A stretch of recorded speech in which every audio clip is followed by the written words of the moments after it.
Ladies and gentlemen, thank you for standing by, and welcome to the Tesla Q2 2020 Financial Results Q&A and webcast.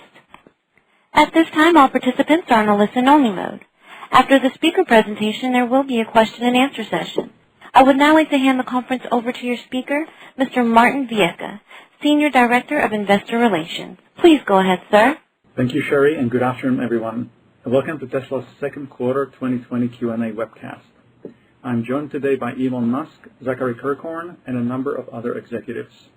Our Q2 results were announced at about 1:15 p.m. Pacific time in the update deck we published at the same link as this webcast. During this call, we will discuss our business outlook and make forward-looking statements. These comments are based on our predictions and expectations as of today. Actual events and results could differ materially due to a number of risks and uncertainties, including those mentioned in our most recent filings with the SEC. During the question and answer portion of today's call, please limit yourselves to one question and one follow-up. But before we jump into Q&A, Elon has some opening remarks. Elon? Thank you. First of all, I'd like to thank the Tesla team for exceptional execution in the second quarter, despite tremendous difficulties. They've done an incredible job, and it's an honor to work with such a great team. There were so many challenges, too numerous to name, but they got it done, and just what a great group to work with. Like I said, it's just an honor to work with such a great team. And as a result, we were able to achieve our fourth consecutive profitable quarter. And although the automotive industry was down about 30% year over year in the first half of the year, we managed to grow deliveries in the first half of the year. So despite that massive industry decline, we actually went up.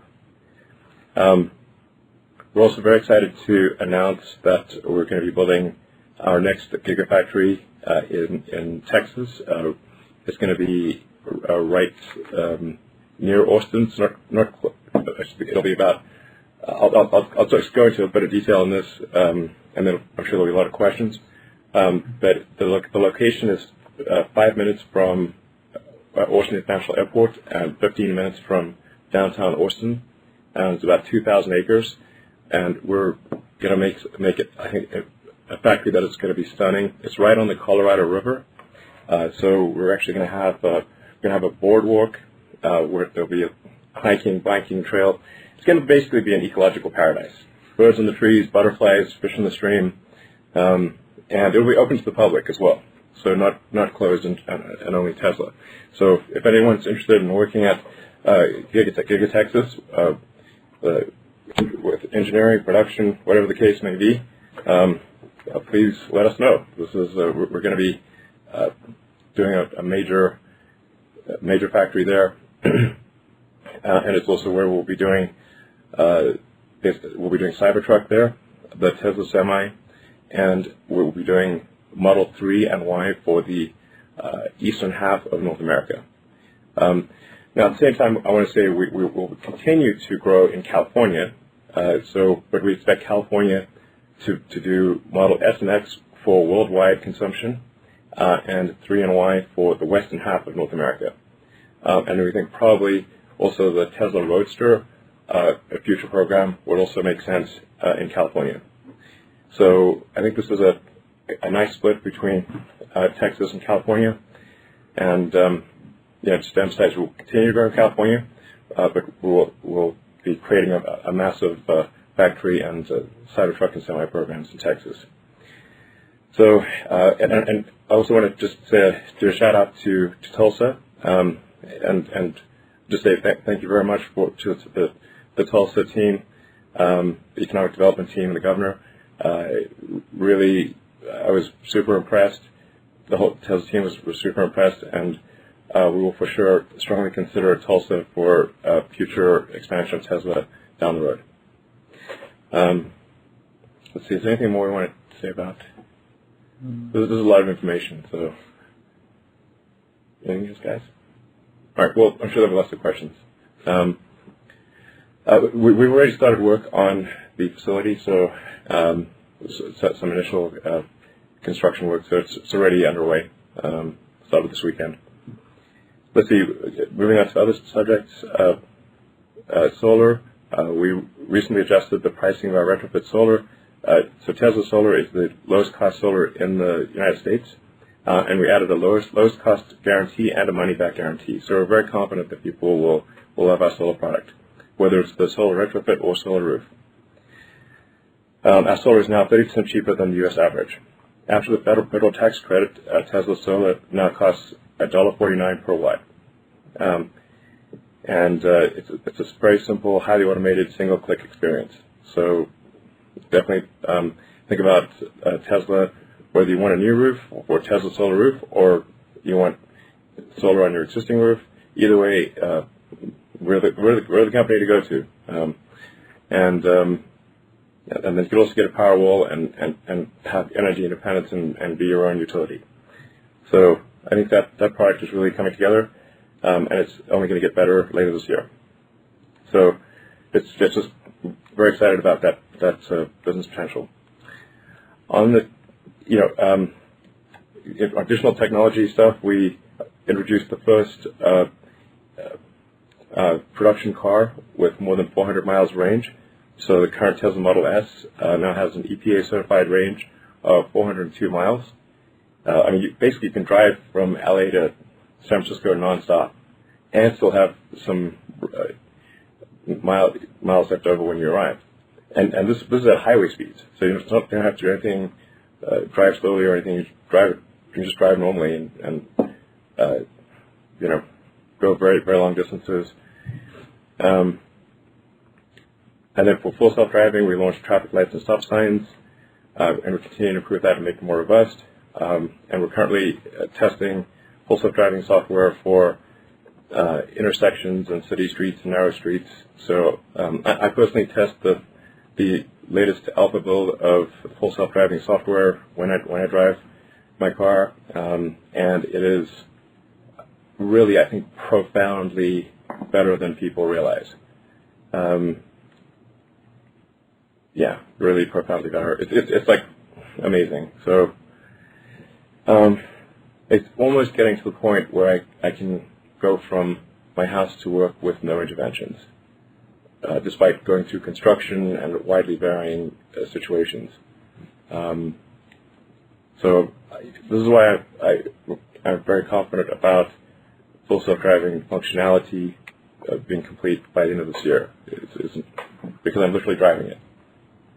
In conclusion, I'd like to again say thanks for all the hard work of the Tesla team, achieving our first full year of profitability in the company history. Was incredibly difficult, and just as a result of the hard work of a lot of people from Tesla worldwide. Just think about the next 12 to 18 months. We'll have 3 new factories in place. Things are looking great with Giga Berlin. We'll have Cybertruck, Semi, Roadster, full self-driving. There's so much to be excited about. It's really hard to kind of fit into this call, but the sheer amount of hardcore engineering, especially on the autonomy and the manufacturing engineering front, is mind-blowing. And then, of course, there's Battery Day, which is coming up pretty soon, and I think that's really going to surprise people by just how much there is to see. With that, thanks again for your support in our long-term mission, and we're looking forward to having a great journey with you to create amazing products and continue scaling it. And this is, I think I've never been more optimistic or excited about the future of Tesla and the history of the company. Thank you. Thank you very much. And I think our CFO, Zachary Kirkhorn, has some remarks as well. Yeah, thanks, Martin. I want to start by thanking our employees, customers, and suppliers for your support over the last quarter. In particular to the Tesla team, I couldn't be more impressed with the hard work and the resiliency that you all have shown. On net income, overall, as Elon mentioned, we achieved our 4th sequential quarter of profitability. This is despite a significant impact to our financials as a result of suspended operations of our U.S. factories and field operations around the world. To ensure the business remained healthy, we took temporary action to reduce costs, including expenses related to personnel and non-critical path projects. The direct cost impact of the temporary shutdown was largely offset by these cost savings actions, although the costs were concentrated in COGS, and the cost reductions were in both COGS and operating expenses. On automotive gross margin, excluding regulatory credits, this reduced sequentially from 20% to 18.7%. This sequential reduction is fully attributed to idle capacity charges and lower operational efficiency due to the various shutdowns. Despite these charges, we continue to make progress reducing our costs, particularly on Model Y in Fremont and Model 3 in Shanghai. Given the global macroeconomic context, we made the decision in Q2 to pass through savings to customers around the world on some of our products. With the release of stoplight and stop sign recognition and response, we recognized $48 million of deferred revenue in the period. The full profit impact on our P&L is less than half of this, due to costs associated with FSD computer retrofits in the field. Regulatory credit revenue increased sequentially to $428 million. While difficult to forecast precisely, our best estimate of 2020 credit revenue is roughly double that of 2019. In the energy business, our Megapack product achieved its first quarterly profit. We remain production constrained in this business and are continuing to work towards building additional capacity. And our solar installation business was impacted by permit office closures limiting installation volume. Stock-based comp increased from Q1 to Q2. This is driven almost entirely by an expense related to the next tranche of the CEO grant, as well as early vesting of the first tranche, which is reflected in SG&A within operating expenses. On cash flows, our cash balance increased to our highest level yet of $8.6 billion, which included free cash flows of over $400 million. This is a strong result on its own, despite an increase in capital expenses associated with Shanghai and Berlin, as well as movements in working capital. A few things to note on working capital, particularly accounts receivables. While our AR balance is usually about 20% of revenue, it can fluctuate depending upon a number of factors. First, overall less than 30% of our receivables is associated with new car sales.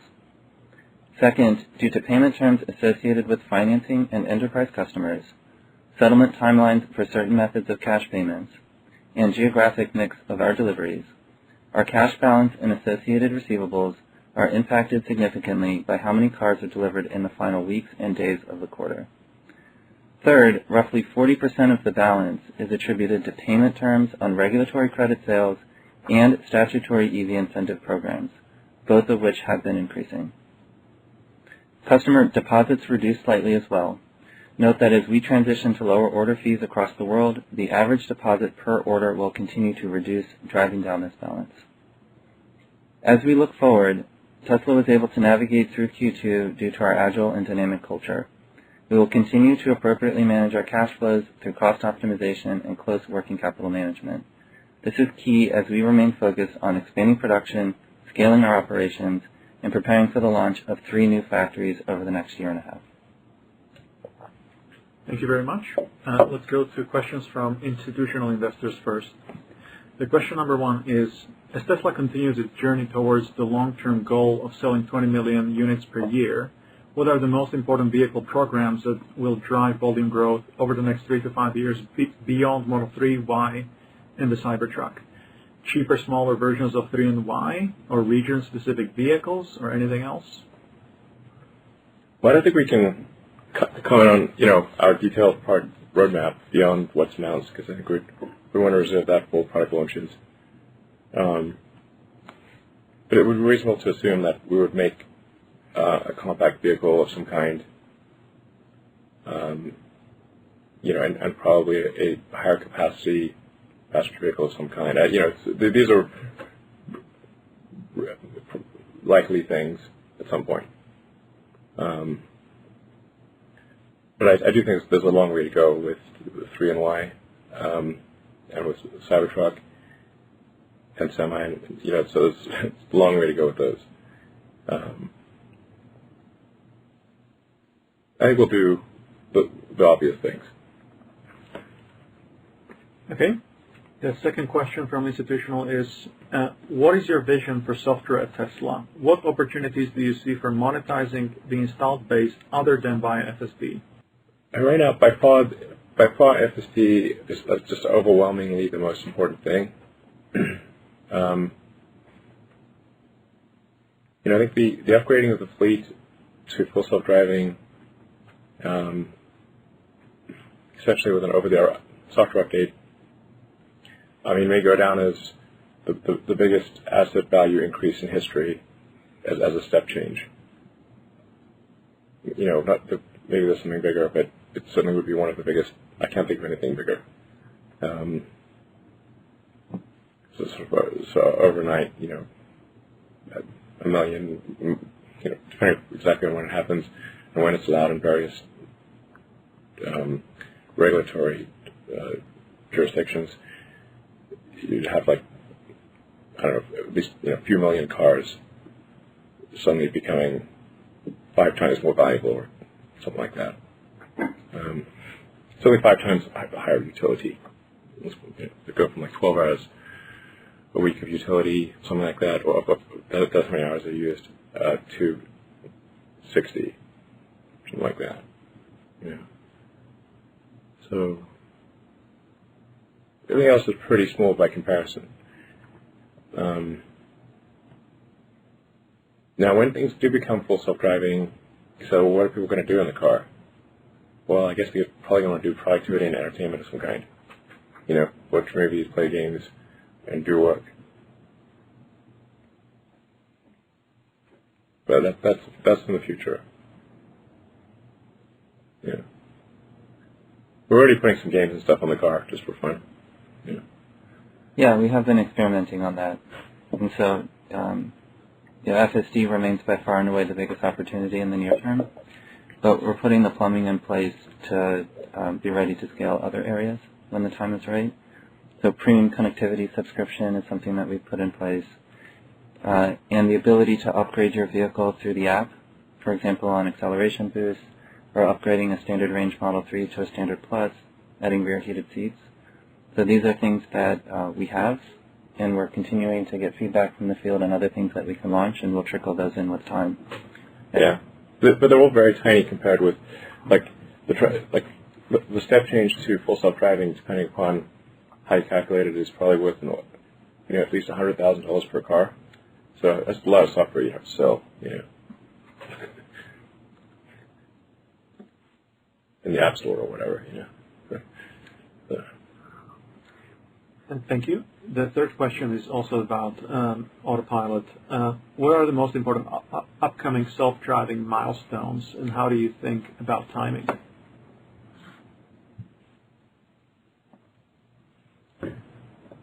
Well, the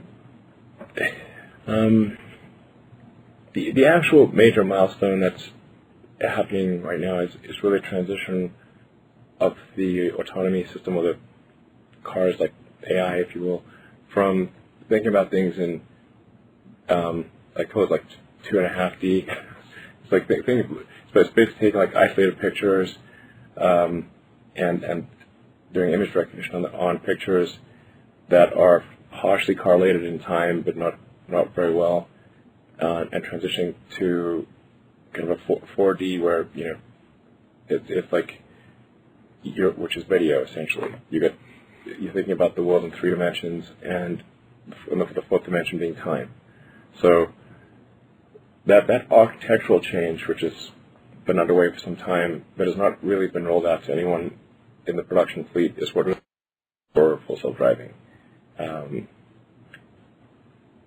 So what we've been doing thus far is really just been with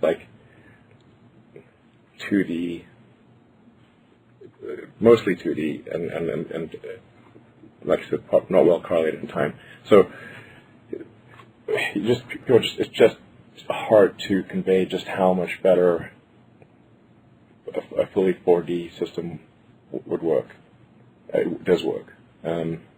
It's capable of things that if you're just looking at things as individual pictures as opposed to video, basically you go from individual pictures to surround video. So this is fundamental. So the car will seem to have just like a giant improvement. I will probably roll it out later this year. But we'll be able to do traffic lights, stop, turns, trucks, everything, pretty much.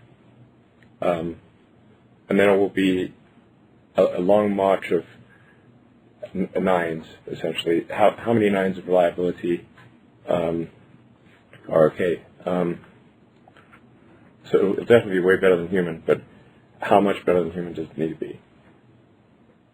So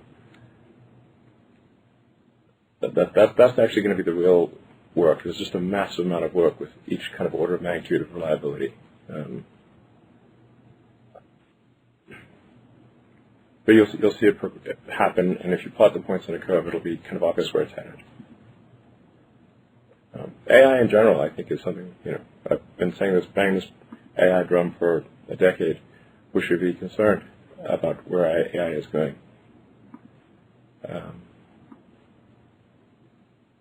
The people I see being the most wrong about AI are the ones who are very smart, because they can't imagine that a computer could be way smarter than them.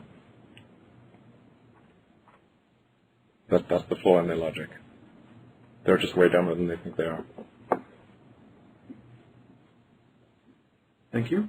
And the next question from institutional investor is, please may you update us on Alien Dreadnought? How has your thinking evolved, and what is needed in order to get closer to fundamental physical limits? Well, we're putting a massive amount of effort into manufacturing engineering, the machine that makes the machine. There's probably 1,000%, maybe 10,000% more engineering required for the factory than for the product itself. So we're certainly making progress. I mean, battery and powertrain factory, Gigafactory Nevada is, I don't know, Alien Dreadnought version 0.5, something like that. So, starting to approach version 1.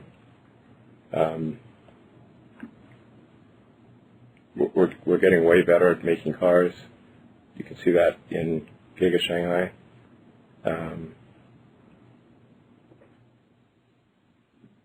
You'll see that even more with Berlin. And we're really changing the design of the car in order to make it more manufacturable. The fundamental architecture of Model Y will be different in Berlin. It may look the same, but the internals will be quite different and fundamentally more efficient architecturally than what we've done to date. Drew, would you like to add to that? Yeah, I was going to expand on that thought. I think part of the Alien Dreadnought concept is not just automation, but minimizing the number of process steps and complexity involved in the manufacturing system, which involves really integrating design and manufacturing across from like when the raw materials enter the factory to the finished goods exit. Yeah. And we're learning so much through doing that. Yeah, vertical integration is extremely important for this. Yeah. But the supply chain, if you put like a GPS tracker on a molecule from when it got mined to when it was in a usable product, it would look insane. Like it would be like, wow, it went around the world like 6 times. So with vertical integration, maybe you can only go around the world once. It's a huge improvement, or not even like only go half. I think if you get vertical integration, will probably get you an order of magnitude improvement. So, yeah. I mean, Jerome, you want to? Yeah, I think the focus for us is increasing the CapEx efficiency. This is something that we've been working very hard for the past 3 years. And you can see that we can build new factories for less amount of money and much faster. Yeah. Those things go together. It's a better factory for less money in less time. Yeah, less money means less time. Yeah. So that's a great advantage. And we're also reducing this, and it still is a lot, the amount of inefficiencies. We want every operation to add value to the vehicle. Value meaning moving the atoms closer to their final state. So we do not want any robot that just moves things. Yes, or a person. In fact, it's like we want to be super respectful of people's labor. If we're asking somebody to do something, are we sure it's useful? Are we asking them to spend their time in a way that is respectful of their time? But it's like, wow, the potential for improvement is tremendous. And like, I just want to be clear. Here at Tesla, we love manufacturing. It's awesome. And I really think more smart people should be working on manufacturing. It's and we want more people. Yeah, we exactly. People. We do. If people are interested in designing new lines and trying to do things different, Tesla's got a job for you. And now we've got jobs everywhere. It's not only in California. Yeah. We've got jobs in China, in Berlin, in Austin, Texas. Yeah. And in California, so there's plenty of exciting places, and all these places will do original work and challenging and meaningful work. Absolutely. It's actually extremely exciting and fulfilling to design new production systems. And I think that, for some reason I kind of got a bad rap, especially in the U.S. for a long time, and I think people didn't think that they thought of manufacturing as like, oh, it's just some boring, just making copies or whatever. But actually, there's far more opportunity for innovation in manufacturing than in the product itself. Order of magnitude. So, like the long-term sustainable advantage of Tesla, I think, will be manufacturing. So. Thank you very much. And the last question from institutional investor is, how many vehicles can Tesla produce in Texas? Well, right now, 0. But long term, a lot. Our biggest property. Yeah, it's the biggest property, true. Okay, and now we can shift to retail investor questions on say.com. The first one is, Tesla Energy seems widely ignored by Wall Street despite Elon comments about growth rate exceeding automotive. Could Tesla share more detail on current or planned projects to help investors better understand the business outlook? How disruptive is Tesla's auto bidder technology? Yeah, well, I can't emphasize enough. I think long-term Tesla Energy will be of roughly the same size as Tesla Automotive. So, the energy business collectively is bigger than the automotive business. So you say, how big is the energy sector? Bigger than automotive. And in order to achieve a sustainable energy future, we have to have sustainable energy generation, which I think is going to be primarily solar, followed by wind. And those are intermittent, so you need to have a lot of batteries to store the energy, because the wind doesn't always blow and the sun doesn't always shine. So there's like 3 elements of the sustainable energy future: wind and solar, sustainable energy generation, battery storage, and electric transport. Those 3 things. And the mission of Tesla is to accelerate sustainable energy. So I can't emphasize enough the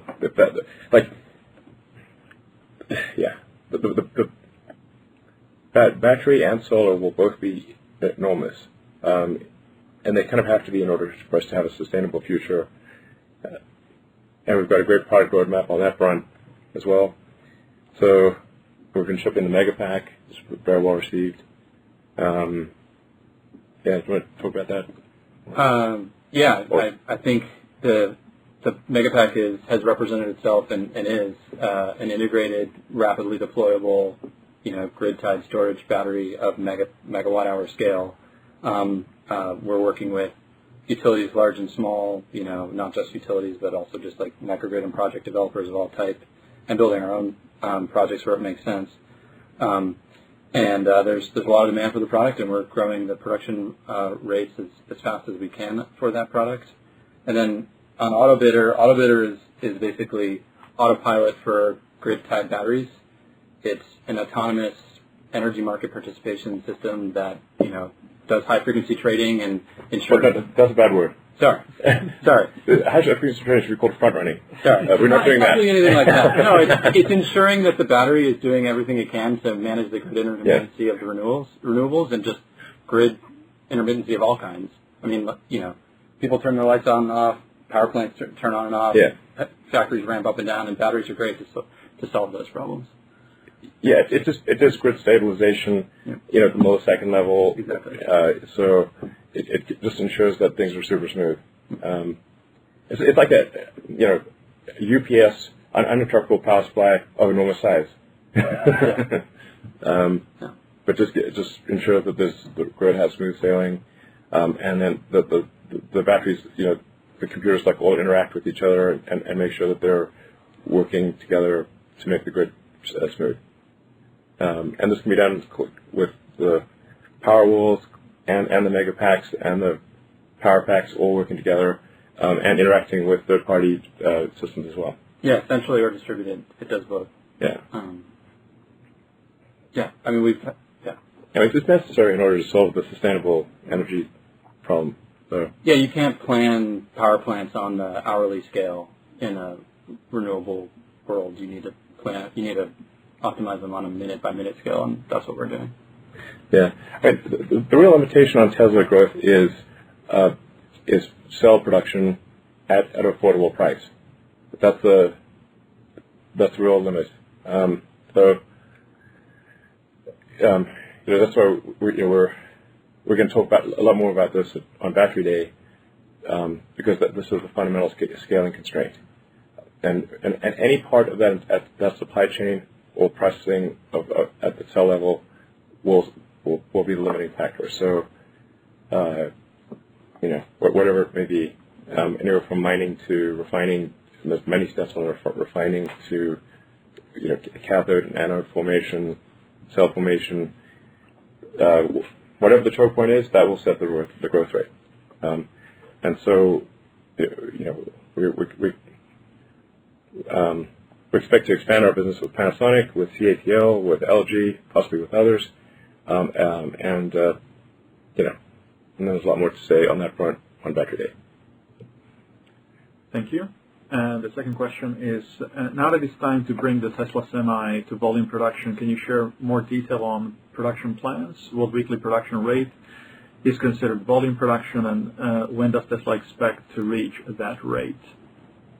Sure. Yeah, so we'll start production next year, as we announced before. I'm personally very excited about the project. I can't wait. We do have a few trucks that keep driving around and that keep delivering cars, but we're going to accelerate that. I want to be clear that the first few units we will use ourselves, Tesla, to carry our own freight, probably mostly between Fremont and Reno, which is a fantastic test route. We want to prove that we have very good reliability. I mean, so far the early units do have it, but we'll do that at the larger scale. And we have also promised some early units to some long-term, very patient and supportive customers, and we'll do that. Now we have more sales coming up in next year, as Elon just pointed out, so we can increase the diversity of the portfolio. It didn't make sense up to now to do it, but we'll be ready, and that's maybe a little biased. I'm very excited about this, and we have a lot of very unique technology that we've always dreaming about that we will be putting into the Semi. It will be just awesome. Yeah. And just there's like two general classes of cell. There's like iron phosphate and then the nickel-based. The nickel-based cells have higher energy density, so longer range. Obviously, those are needed for something like a Semi, where every unit of mass that you add in battery pack, you have to subtract in cargo. So it's very important to have a mass-efficient and long-range pack for full batteries. However, what we're seeing with our passenger vehicles is that our powertrain efficiency and so tire efficiency, drag coefficient, like basically all of the things that, our HVAC, going to a heat pump, basically our total vehicle efficiency has gotten good enough with Model 3, for example, that we actually are comfortable having an iron phosphate battery pack in Model 3 in China, and that'll be in volume production later this year.